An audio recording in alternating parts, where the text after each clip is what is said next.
भक्तों, जिस घर में बिल्ली के बच्चे पैदा होते हैं उस घर में क्या होता है और बिल्ली अपनी बच्ची देने के लिए कैसा घर चुनती है भक्तों, यह बात जानना हमारे लिए बहुत जरूरी है।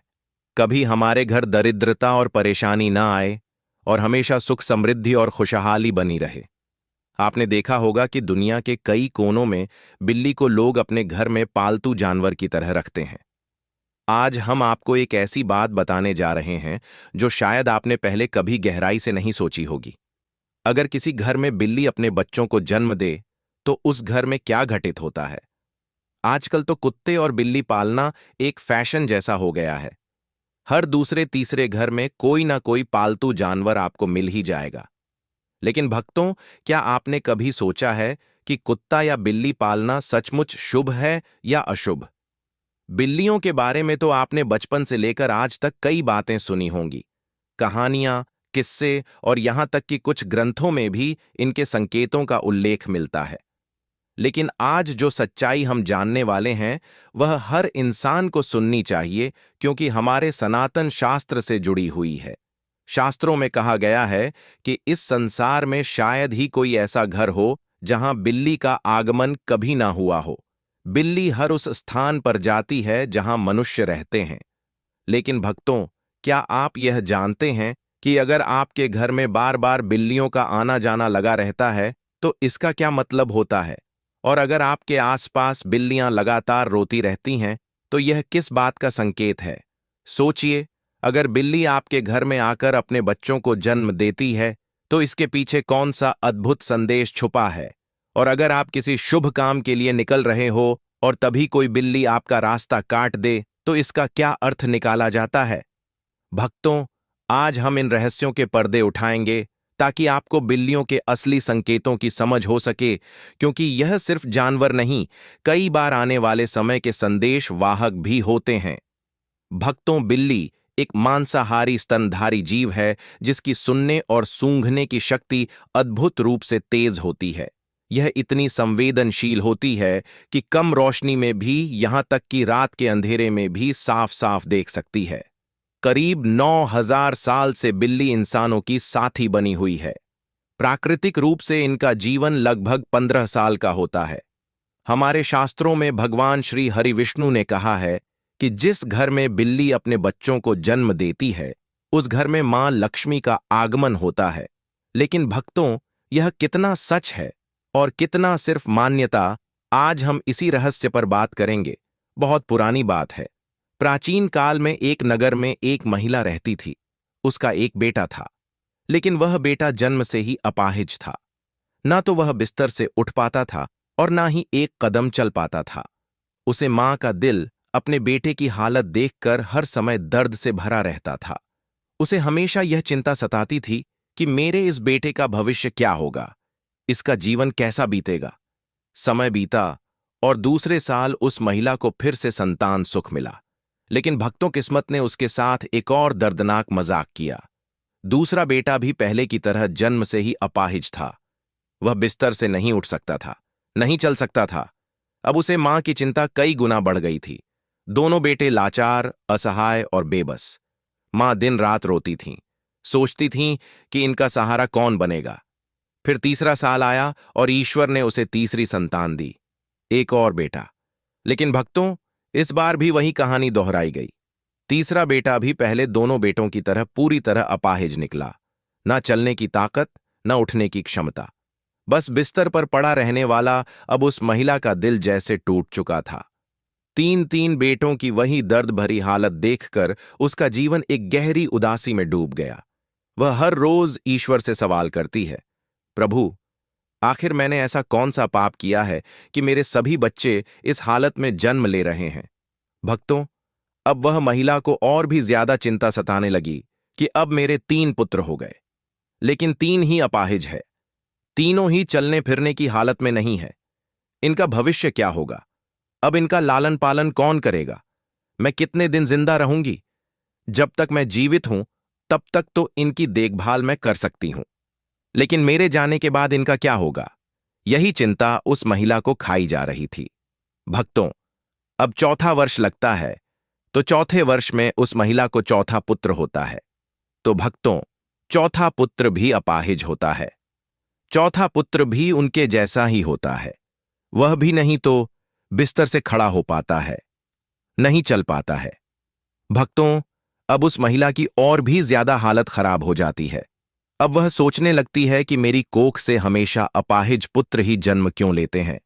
हो सकता है मेरी कोख में कोई खराबी है, मेरी कोख ही खराब है।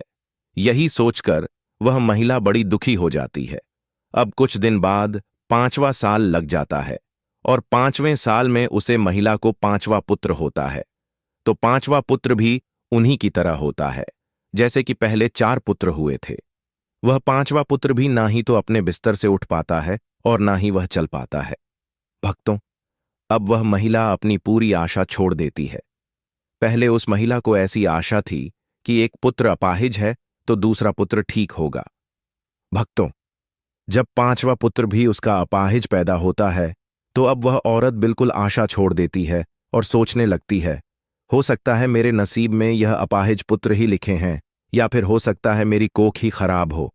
यही सोचकर वह महिला बड़ी दुखी हो जाती है और हमेशा घुट घुट के जीने लगती है। उस महिला को हमेशा यह चिंता सताने लगती है कि मेरे जाने के बाद इन 5 पुत्र का क्या होगा, इनका लालन पालन कौन करेगा। यही चिंता उसे महिला को खाए जा रही थी। घुट घुट के जीती और अपने पुत्र का रो रो के लाल न पालन किया करती थी। अब कुछ समय निकलने के बाद उस महिला के घर में एक सफेद बिल्ली आती है और वह बिल्ली उस महिला के घर में रहने लग जाती है। भक्तों, अब कुछ दिन वह बिल्ली उस महिला के घर में रहती है और कुछ दिन बाद वह बिल्ली अपने सुंदर 4 बच्चों को जन्म देती है। जब बिल्ली अपने 4 बच्चों को जन्म देती है तो उस महिला का पहला बच्चा बिल्कुल ठीक हो जाता है। उस महिला का पहला बच्चा अपने बिस्तर से खड़ा भी होने लगता है और अपने पांव पर चलने भी लग जाता है। अब वह महिला बड़ी प्रसन्न होती है और बड़ी खुश हो जाती है और ऊपर वाले का दिल से धन्यवाद करती है। अब महिला उन बिल्ली के बच्चों को अपने पास ही रखा करती है और उनका अच्छे से लालन पालन किया करती।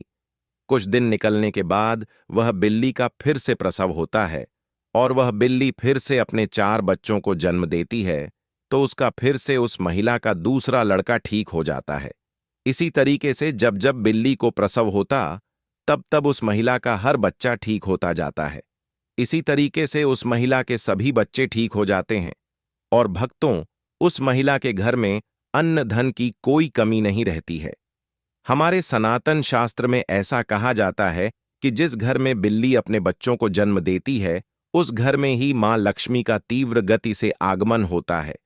उस घर में सुख समृद्धि इतनी आ जाती है कि उस घर में रहने वाले मनुष्य नहीं संभल पाते। जिस घर में बिल्ली अपने बच्चों को जन्म देती है उस घर में सुख समृद्धि खूब आती है। लेकिन हमारे सनातन शास्त्र में ऐसा कहा गया है कि बिल्ली को घर में पालना अशुभ माना जाता है। जिस घर में बिल्लियां रोती हैं वह भी बहुत अशुभ होता है। इसलिए बिल्लियों को पालना हमारे सनातन शास्त्र के अनुसार अशुभ माना जाता है। हमारे सनातन शास्त्र में ऐसा कहा जाता है, यदि आप किसी भी शुभ कार्य के लिए प्रस्थान करते हैं और यदि बिल्ली आपका रास्ता काट जाए तो इसको अशुभ माना जाता है। कहा जाता है कि जिस वक्त आप किसी काम के लिए जा रहे हैं और बिल्ली यदि आपके आए आ जाए, आपका रास्ता काट दे, तो आपका वह काम नहीं बनता।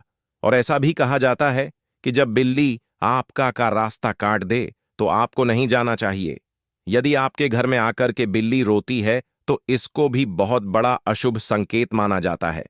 हमारे सनातन शास्त्र के मुताबिक ऐसा कहा जाता है कि जिस घर में बिल्ली रोती है उस घर में किसी न किसी की अकाल मृत्यु होने का भय होता है। जो लोग अपने शौक के लिए बिल्लियां पालते हैं, बिल्लियों को पालना बड़ा अशुभ संकेत माना जाता है, अशुभ होता है। इसीलिए जो लोग बिल्लियां पालते हैं वह इस प्रवचन को जरूर सुने और आज से वह बिल्लियां पालना बंद करें। जब हम घर में बिल्लियां पालते हैं तो हमारे सनातन शास्त्र में ऐसा लिखा है कि जहां बिल्लियां रहती हैं वहां पर नकारात्मक ऊर्जा आ जाती है। जिस घर में बिल्लियां रहती हैं उस घर में भी नकारात्मक ऊर्जा का प्रभाव हो जाता है। इसीलिए बिल्लियां पालना बंद करें, बहुत अशुभ होता है। यदि आपको आधी रात में बिल्ली दिखाई देती है तो इसको भी बहुत बड़ा अपशगुन माना जाता है। लेकिन दूसरा मत यह भी है कि जिस घर में बिल्ली अपने बच्चों को जन्म देती है उस घर में मां लक्ष्मी का आगमन हो जाता है। ज्योतिष शास्त्र के अनुसार ऐसा माना जाता है कि जिस घर में बिल्ली पाली जाती है तथा बिल्ली बार बार घर में आ रही है तो यह हमारे लिए अशुभ है। हमारे घर में जहां जहां बिल्ली घूमती है उस जगह पर नकारात्मक ऊर्जा आती है तथा हमारे घर में मौजूद सकारात्मक ऊर्जा की भी हानि होती है। जिस घर में बिल्ली पाली जाती है उस घर के सदस्य के स्वास्थ्य पर भी बुरा असर पड़ता है। घर के सदस्य बार बार किसी बीमारी की चपेट में आते रहते हैं। अगर बिल्ली घर में मलमूत्र करती है तो हमारे ऊपर काफी सारे संकट आने की संभावना भी रहती है। ऐसा भी माना जाता है कि आपके घर की पालतू बिल्ली अगर चाणक्य से कहीं पर चली जाए तो समझ लीजिए आने वाले कुछ ही समय में आपके साथ अशुभ घटना होने वाली है। बिल्ली भगवान विष्णु की पत्नी, लक्ष्मी की बड़ी बहन और लक्ष्मी की सवारी है। बिल्ली का शुभ संकेत क्या है? अगर आप बिल्ली को उसके बच्चे के साथ देख लेते हैं तो यह शुभ संकेत माना जाता है। इसका मतलब है कि आपकी किसी पुराने या रिश्तेदार से मुलाकात होने वाली है तथा आपको कुछ अच्छी खबर भी मिल सकती है। अगर दीपावली की रात आपके घर बिल्ली आ जाए तो यह शुभ माना जाता है। इससे आपको धन की प्राप्ति हो सकती है। अगर बिल्ली आपके बाएं तरफ से रास्ता काटती हुई दाएं तरफ जाए तो यह शुभ संकेत माना जाता है। अगर किसी की कुंडली में राहु अशुभ है और राहु की वजह से परेशानी आ रही है तो राहु के अशुभ प्रभाव से बचने के लिए घर में बिल्ली पालनी चाहिए, क्योंकि बिल्ली राहु की सवारी मानी जाती है। बिल्ली की छठी इंद्री मनुष्य की छठी इंद्री से कहीं ज्यादा सक्रिय है, जिसके कारण उसे होनी अनहोनी का पूर्वाभास होने लगता है। मान्यता अनुसार काली बिल्ली का रास्ता काटना तभी अशुभ माना जाता है जबकि बिल्ली बाईं ओर रास्ता काटते हुए दाईं ओर जाए। अन्य स्थिति में बिल्ली का रास्ता काटना अशुभ नहीं माना जाता है। जब बिल्ली रास्ता काटकर दूसरी ओर चली जाती है तो अपने पीछे वह उसकी नेगेटिव ऊर्जा छोड़ जाती है जो काफी देर तक उस मार्ग पर बनी रहती है। खासकर काली बिल्ली के बारे में यह माना जाता है। हो सकता है कि प्राचीन काल के जानकार ने इसलिए यह अंधविश्वास फैलाया हो। बिल्ली के रास्ता काटने पर अशुभ होता है। बिल्ली के रोने की आवाज बहुत ही डरावनी होती है। निश्चित ही इसको सुनने से हमारे मन में भय और आशंका का जन्म होता है। माना जाता है कि बिल्ली अगर घर में आकर रोने लगे तो घर के किसी सदस्य की मौत होने की सूचना है या कोई अनहोनी घटना हो सकती है। बिल्ली का आपस में झगड़ना, बिल्लियों का आपस में लड़ना धनहानि और गृह कलह का संकेत है। यदि किसी के घर मां बिल्लियां आपस में लड़ रही हैं तो माना जाता है कि शीघ्र ही घर में कलह उत्पन्न होने वाली है। गृह कलह से ही धनहानि होती है। जरा एक पल के लिए कल्पना कीजिए, आप थके हारे दिन भर के काम के बाद जैसे ही अपने घर के दरवाजे से अंदर कदम रखते हैं तभी एक मुलायम सी परछाई चुपचाप आपकी तरफ बढ़ती है। उसकी आंखों में चमक, चाल में नजाकत और पूंछ का लहराना और फिर धीरे से आपके पैरों के पास आकर रगड़ना, यह आपकी प्यारी बिल्ली का सबसे अनोखा अंदाज है। कहने का आप आ गए, मैं आपका इंतजार कर रही थी। यह सिर्फ एक जानवर का व्यवहार नहीं बल्कि भावनाओं से भरा एक रिश्ता है। बिल्लियां इंसानों की भावनाओं को बारीकी से महसूस करती हैं। जब आप उनसे बात करते हैं तो वे आपकी आवाज के उतार चढ़ाव को समझती हैं। जब आप प्यार से उनके सिर पर हाथ फेरते हैं, उनकी पीठ को हल्के से सहलाते हैं या उनकी ठुड्डी के नीचे उंगलियां फेरते हैं तो उनके दिल में एक गहरी संतुष्टि और सुरक्षा की भावना जन्म लेती है। जो बिल्लियां दिन भर अकेली रहती हैं वे तो इस अपनापन की और भी ज्यादा भूखी होती हैं। आप माने या ना माने, लेकिन आपके लौटने के इंतजार में उनका हर मिनट जैसे 1 घंटे के बराबर होता है। और जैसे ही आप घर आते उनका म्याऊ करना, आपके पीछे पीछे घूमना, यह सब उनके अपने अनोखे तरीके हैं। कहने के तुम्हारे बिना मेरा दिन अधूरा है, अब चलो मेरे साथ समय बिताओ। याद रखिए, पालतू जानवरों के लिए आपका ध्यान और आपका साथ उतना ही जरूरी है जितना इंसानों के लिए रिश्ते और प्यार। उन्हें केवल खाना और एक छत नहीं चाहिए, उन्हें चाहिए आपका स्पर्श, आपका समय और आपका अपनापन। अगर आप उन्हें अनदेखा करेंगे तो वे चुप रह जाएंगे, लेकिन उनके दिल में खालीपन पनप जाएगा। इसीलिए हर दिन अपने पालतू के साथ क्वालिटी टाइम बिताएं। कभी उनसे बातें करें, कभी उनके साथ खिलौने से खेलें, कभी उन्हें स्ट्रेच करने का मौका दें और कभी बस उनके पास बैठकर उन्हें सहलाते रहें। यह समय ना सिर्फ आपकी बिल्ली को खुश करता है, बल्कि आपको भी एक अजीब सा सुकून और मानसिक शांति देता है। और हां, भक्तों, खाने का समय तो बिल्लियों के लिए एक अलग ही उत्सव जैसा होता है। जैसे ही उन्हें भूख लगती है, वे अपने प्यारे म्याओं के जरिए आपको बुलाती हैं। रसोई की तरफ आपका एक कदम भी उनके लिए उम्मीद की किरण बन जाता है। कई बार तो जैसे ही घर के लोग खाने के लिए बैठते हैं, बिल्ली भी चुपचाप पास आकर बैठ जाती है, मानो कह रही हो, मुझे भी परिवार के हिस्से की तरह याद रखना, क्योंकि मैं भी तुम्हारे साथ इस घर की खुशियों में शामिल हूं। सच तो यह है कि बिल्ली सिर्फ पालतू नहीं होती, वह आपके जीवन का एक अनमोल हिस्सा होती है। उसके साथ बिताए गए छोटे छोटे पल, उसकी शरारतें, उसकी मासूमियत और उसका निस्वार्थ प्रेम आपके घर के माहौल को खुशियों और अपनेपन से भर देता है। और जब आप उसकी आंखों में झांकते हैं, तो लगता है जैसे वह चुपचाप आपके मन की हर बात समझ रही है, आपके दुख, आपकी खुशी, यहां तक कि आपका अकेलापन भी। याद रखिए, बिल्ली को दिया गया आपका प्यार कभी व्यर्थ नहीं जाता। वह हर दिन, हर पल अपने तरीके से उसका बदला चुकाती है। कभी आपके पास आकर चुपचाप बैठकर, कभी अपने म्याओं से और कभी बस अपनी नजरों से आपको यह एहसास दिलाकर कि आप उसके लिए पूरी दुनिया है। दोस्तों, जीवन में कुछ चीजें इतनी महत्वपूर्ण होती हैं कि उन्हें नजरअंदाज नहीं किया जा सकता। आप माचिस तो छोड़ सकते हैं, लेकिन अपने घर के मंदिर में यह 10 चीजें भूल कर भी नहीं रखनी चाहिए। आज के समय में हर घर में एक मंदिर होता है, लेकिन क्या आपको पता है कि मंदिर में क्या क्या रखना चाहिए और क्या नहीं? यह जानकारी आपके परिवार की तरक्की और माता लक्ष्मी के आशीर्वाद के लिए बेहद जरूरी है। यदि आपके घर के मंदिर में गणेश जी की मूर्ति या तस्वीर है, तो आपसे अनुरोध है कि यह वीडियो तुरंत देखें। ध्यान से सुनें, क्योंकि यह जानकारी आपके परिवार को बर्बादी से बचा सकती है।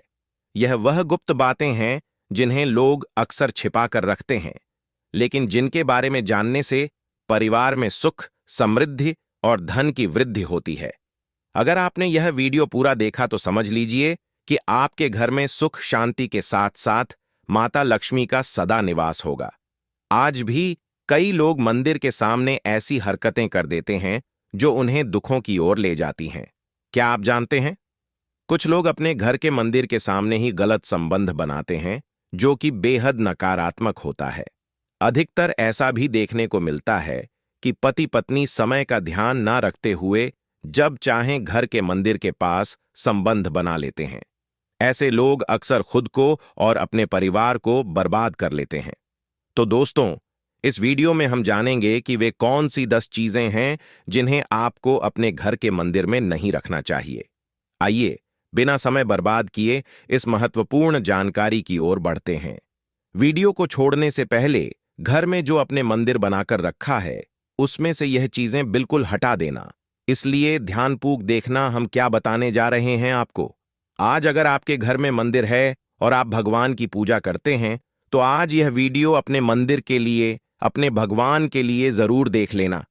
गलती से भी इस वीडियो को छोड़ मत देना, नहीं तो आपका घर पूरा बर्बाद हो जाएगा। वीडियो को हल्के में लेने की भूल बिल्कुल भी ना करें। घर में ऐसी गरीबी आएगी कि आपको खाने के दाने नसीब नहीं होंगे। आज नहीं तो कल, कल नहीं तो परसों, एक ना एक दिन यह वीडियो आपको जरूर देखनी पड़ेगी। तो हो सके तो बर्बाद होने से पहले ही इस वीडियो को देख लेना। घर परिवार बर्बाद होने से पहले ही बच जाएगा। आज भी भारत में ऐसे ऐसे कई लोग रह रहे हैं जिन्होंने अभी तक घर के मंदिर में से यह चीजें नहीं हटाई हैं, और कुछ ऐसे भी लोग हैं जो घर का मंदिर अपने बेडरूम में ही बना रखा है।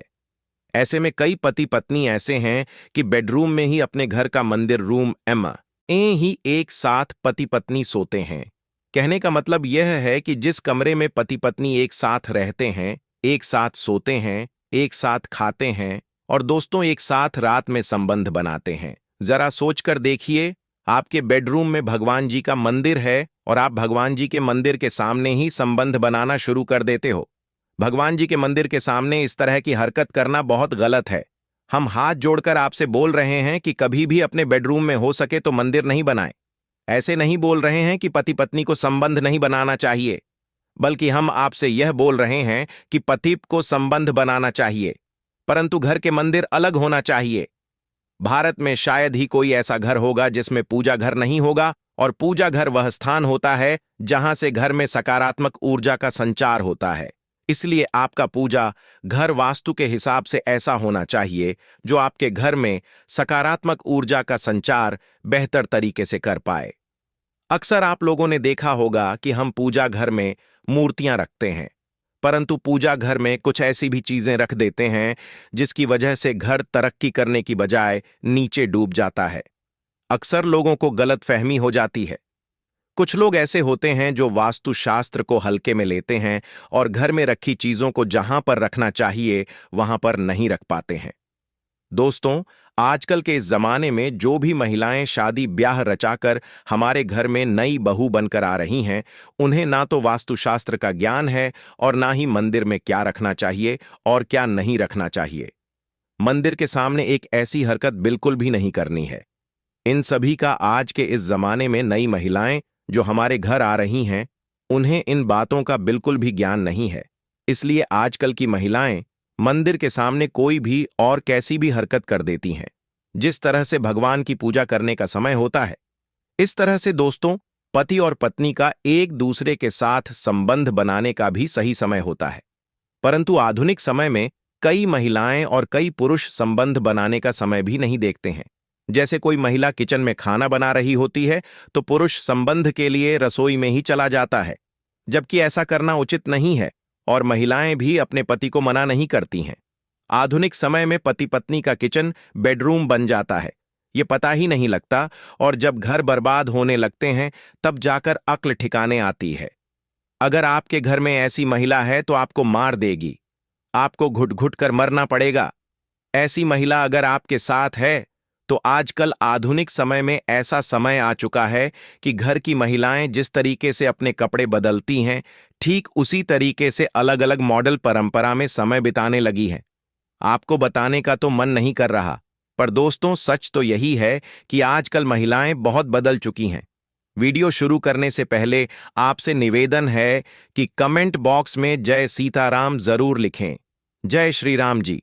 जो भी भक्त इस वीडियो को देख रहे हैं उसके घर में सुख समृद्धि हो, उसके घर में कोई भी परेशानी ना आए और पूरा परिवार सुख शांति से अपना जीवन यापन करे। अगर तुम में से कोई रामचंद्र जी को मानता है, तो अगर सच में भक्त है तो आप इस वीडियो को लाइक करें, चैनल को सब्सक्राइब करें और नीचे कमेंट बॉक्स में एक बार जय जय सिया राम लिख दें। जो भी भक्त कमेंट बॉक्स में जय जय श्री राम लिखता है उसके मन में जो भी मनोकामना है वह पूरी कर दें। दोस्तों, पूजा घर में यह चीजें रखने का महत्व है। अशुभ धन का नाश होता है और मां ऐसे घर का त्याग कर देती हैं। इसी के साथ इस वीडियो में हम जानेंगे उन विशेष चीजों के बारे में जिनका पूजा घर में होना बेहद आवश्यक है।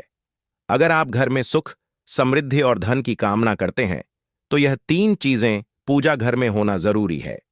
स्वयं भगवान श्री कृष्ण ने बताया है कि प्रत्येक मनुष्य अपने घर में एक छोटा सा पूजा घर अथवा मंदिर जरूर बनाता है, जिसके अंदर वह अपने सभी प्रिय देवी देवता तथा उनसे जुड़ी महत्वपूर्ण चीजें श्रद्धा भाव के साथ रखता है। वह अपने मंदिरों में देवी देवताओं की तस्वीरें, पूजा पाठ का सामान आदि चीजें भी रखते हैं। परंतु हमारे शास्त्रों में मंदिर के अंदर कुछ चीजें रखना जितना फलदायक होता है, उतना ही कुछ चीजों का रखना अमंगल और अशुभ होता है। यह कुछ वस्तुएं ऐसी हैं जिनसे घर में नकारात्मकता बनी रहती है और लड़ाई झगड़े, क्लैश और नुकसान होता है। आज हम जानेंगे ऐसी ही अशुभ चीजों के बारे में जिन्हें कई लोग जाने अजाने में घर के मंदिर में रख देते हैं। अगर आपके पास भी ऐसी चीजें रखी हुई हैं तो उन्हें तुरंत वहां से हटाकर किसी दूसरे स्थान पर रख दें, परंतु पूजा घर में भूल से भी न रखें। लोग ऐसा इसलिए करते हैं क्योंकि उन्हें लगता है कि यह चीजें धार्मिक हैं और इनकी भी पूजा की जानी चाहिए। दोस्तों, भगवान श्री कृष्ण कहते हैं कि कलयुग में मनुष्य कुछ अशुद्ध चीजों को धार्मिक मानकर उनकी पूजा करेगा, जिसे शास्त्रों में वर्जित समझा गया है। भगवान श्री कृष्ण ने इसकी भविष्यवाणी पहले ही की थी कि कलयुग में मनुष्य आधारवादी पख और धूप दान करेगा। दोस्तों, भारत की परंपरा मिट्टी से जुड़ी हुई है, इसलिए मंदिर में पारंपरिक मिट्टी का दीपक जरूर होना चाहिए। अगर आप मिट्टी का दीपक नहीं रख सकते हैं तो धातु के दीपक का उपयोग करें। अगर भगवान में आपकी आस्था ज्यादा हो तो आप उपला रखकर गुड़ और घी का धूप भी दे सकते हैं। ऐसा करने से घर में सुख शांति बनी रहती है। दूसरी चीज है स्वास्तिक। घर के मंदिर में यह जरूर होना चाहिए। आप इसे रोली से बना लें, क्योंकि स्वास्तिक आपके घर की शक्ति, सौभाग्य, समृद्धि और शुभता का प्रतीक समझा जाता है। यही मुख्य कारण है कि कोई भी शुभ कार्य करने से पहले स्वास्तिक का चिन्ह जरूर बनाया जाता है। तीसरी चीज है कलश। भगवान श्री कृष्ण कहते हैं कि कल सुख और समृद्धि का प्रतीक है। अपने मंदिर में रोली कुमकुम से स्वास्तिक बनाकर उस पर मंगल कलश जरूर रखें। ऐसा करने से घर में सदैव समृद्धि बनी रहती है और ऐश्वर्य की प्राप्ति होती है। चौथी चीज है शंख। बहुत कम लोग जानते हैं कि शंख की उत्पत्ति समुद्र मंथन के 14 रत्नों के साथ हुई थी। इसी कारण से शंख महालक्ष्मी को अत्यंत प्रिय है। शंख की ध्वनि से सकारात्मक ऊर्जा का भी संचार होता है, इसलिए मंदिर में शंख जरूर होना चाहिए। शंख के घर में उपस्थिति से महालक्ष्मी भी प्रसन्न होती हैं और उस घर में कभी भी धन की कमी महसूस नहीं होती। पांचवी चीज है घंटी। मंदिर में घंटी जरूर देखी होगी, क्योंकि घंटी को शुभ समझा जाता है। इसलिए जब घर के मंदिर में घंटी की आवाज होती है, वहां का वातावरण शुद्ध और पवित्र बनता है। जिस घर में पूजा के दौरान घंटी बजाई जाती है, उस घर के आसपास की सभी नकारात्मक शक्तियां दूर हो जाती हैं और साथ ही सुख समृद्धि के द्वार खुलने लगते हैं। तो यह हैं वे वस्तुएं जिन्हें घर के मंदिर में जरूर रखना चाहिए। आइए अब जान लेते हैं कि घर के मंदिर में कौन सी चीजें कभी नहीं रखनी चाहिए। सबसे पहली बात, गणेश जी की विषम संख्या में मूर्ति। घर में कभी भी गणेश जी की मूर्ति 3 अथवा 5 ऐसी विषम संख्या में ना रखें। अपने मंदिर में गणेश जी की केवल 2 मूर्तियां रखें। इसे शुभ समझा जाता है। अगर आप अपने मंगल की कामना करते हैं तो गणेश जी की मूर्ति मुख्य द्वार पर अंदर की तरफ मुख करके लगा लें। कई लोग यह गलती करते हैं कि मुख्य द्वार पर गणेश जी की मूर्ति बाहर की ओर मुंह करके लगा देते हैं, जिससे उन्हें काफी परेशानियों का सामना करना पड़ता है। आप चाहे तो मुख्य द्वार के दोनों ओर गणेश जी की मूर्ति लगा दें या फिर मुख्य द्वार के अंदर की ओर लगाएं, परंतु खाली बाहर की ओर कभी भी नहीं लगानी चाहिए। दूसरी चीज, टूटे हुए चावल। अपने मंदिर में कभी भी टूटे हुए चावल ना रखें। इसके साथ ही पुराने चढ़ाए हुए चावल अधिक समय तक ना रखें। यह नकारात्मक ऊर्जा फैलाते हैं। यह बात भी ध्यान रहे कि आप मंदिर में रखने वाले चावलों का इस्तेमाल हल्दी में भिगोकर ही करें। अधिक शुभ परिणाम मिलेंगे। तीसरी चीज है पूर्वजों की तस्वीर। अगर आपके घर के मंदिर में अपने पूर्वजों की तस्वीर रखी हुई है तो उसे तुरंत वहां से हटा दें, क्योंकि वास्तुशास्त्र में पूजा घर में मृत परिजनों की तस्वीरें रखना अशुभ समझा जाता है। इससे अशुभ परिणाम प्राप्त होते हैं। मृतक परिजन पूजनीय और सम्माननीय होते हैं, किंतु उनका स्थान देवताओं के बराबर नहीं है। मृत परिजनों की तस्वीर पूजा घर के वातावरण को भी नकारात्मक बना देती है, जिसका अशुभ परिणाम हमें भुगतना पड़ता है। कई लोग साधु संतों की मूर्तियां अथवा साधु संतों की तस्वीरें भी पूजा घर में रख देते हैं, परंतु ऐसा करना अशुभ समझा जाता है। अगर आप किसी साधु संत को मानते हैं तो उनकी तस्वीर दीवार पर लगा सकते हैं, परंतु पूजा घर में भूल से भी ना रखें। भैरव जी और शनिदेव की मूर्तियां। घर के मंदिर में भैरव जी, शनिदेव अथवा काली माता की मूर्तियां नहीं रखनी चाहिए। इसी के साथ माता लक्ष्मी की खड़ी हुई मूर्ति की भी पूजा नहीं करनी चाहिए। माता लक्ष्मी सदैव ही बैठी हुई मुद्रा में होनी चाहिए। इस तरह से हमें पूजा घर में इन मूर्तियों को नहीं रखना चाहिए। आइए अब जानते हैं उन विशेष वस्तुओं के बारे में जो आपके पूजा घर में जरूर होनी चाहिए। इन चीजों की पूजा घर में होने से घर में धन की वर्षा होती है। मां लक्ष्मी स्थायी रूप से घर में वास करती हैं। तो पहली चीज है गंगा जल। हमारे शास्त्रों में जल को अत्यंत पवित्र समझा गया है, इसीलिए पूजा घर में गंगा जल का होना अत्यंत आवश्यक है। गंगा नदी सभी पापों को नष्ट करने वाली तथा सभी व्याधियों का नाश करने वाली है। इसीलिए अगर आपके पूजा घर में एक तांबे के छोटे से पात्र में गंगा जल भरकर रखते हैं तो इससे आपके पूजा घर की शुद्धता बनी रहेगी और आपको आपकी पूजा का संपूर्ण फल प्राप्त होगा। दूसरी चीज है कलश। शास्त्रों में कलश को पूर्णता का प्रतीक समझा गया है। चाहे वह सत्यनारायण की पूजा हो, दीपावली हो, नवरात्रि का पर्व हो या फिर किसी भी तरह का उत्सव हो तथा मांगलिक कार्य हो, कलश की स्थापना किए बिना सब कुछ अधूरा समझा जाता है। पूजा में कलश का उपयोग देवताओं का आह्वान करने के लिए किया जाता है। ईश्वर के सामने तांबे के कलश में पानी भरकर रखना इतना शुभ होता है कि हम अपनी रोज की पूजा करते समय भगवान के सामने तांबे के कलश में पानी भरकर रखें तो उसका चमत्कारी प्रभाव हमें जरूर देखने को मिलता है। इसीलिए मुख्य रूप से तांबे के कलश का उपयोग करें पूजा में। अगर किसी सामग्री की कमी रह जाए तो परेशान ना हो या पूजा बीच में ना छोड़ें। ऐसे में भगवान को चावल और फूल चढ़ाएं और मन में ही उस चीज का ध्यान करें। प्लास्टिक की बोतल में या किसी भी अपवित्र धातु के बर्तन में जल कभी भी नहीं रखना चाहिए। अपवित्र धातु जैसे एल्यूमिनियम और लोहे से बने बर्तन में गंगा जल नहीं रखना चाहिए। तांबे के बर्तन में रखना शुभ रहता है। केतकी का फूल शिवलिंग पर अर्पित नहीं करना चाहिए। किसी भी पूजा में मनोकामना की सफलता के लिए दक्षिणा जरूर चढ़ानी चाहिए। मां लक्ष्मी को विशेष रूप से कमल का फूल अर्पित किया जाना चाहिए और अगर आप यह शुक्रवार के दिन करते हैं तो कई गुना लाभ मिलता है। इस फूल को 5 दिनों तक जल छिड़क कर पुनः चढ़ा सकते हैं। हमेशा इस बात का ध्यान रखें कि कभी भी दीपक से दीपक नहीं जलाना चाहिए। शास्त्रों के अनुसार जो मानव दीपक से दीपक जलाते हैं वह रोगी होते हैं। घर के मंदिर में सुबह और शाम को दीपक जरूर लगाएं। एक दीपक घी का और एक दीपक तेल का जलाना चाहिए। पूजा में दीपक सही जगह रखना चाहिए।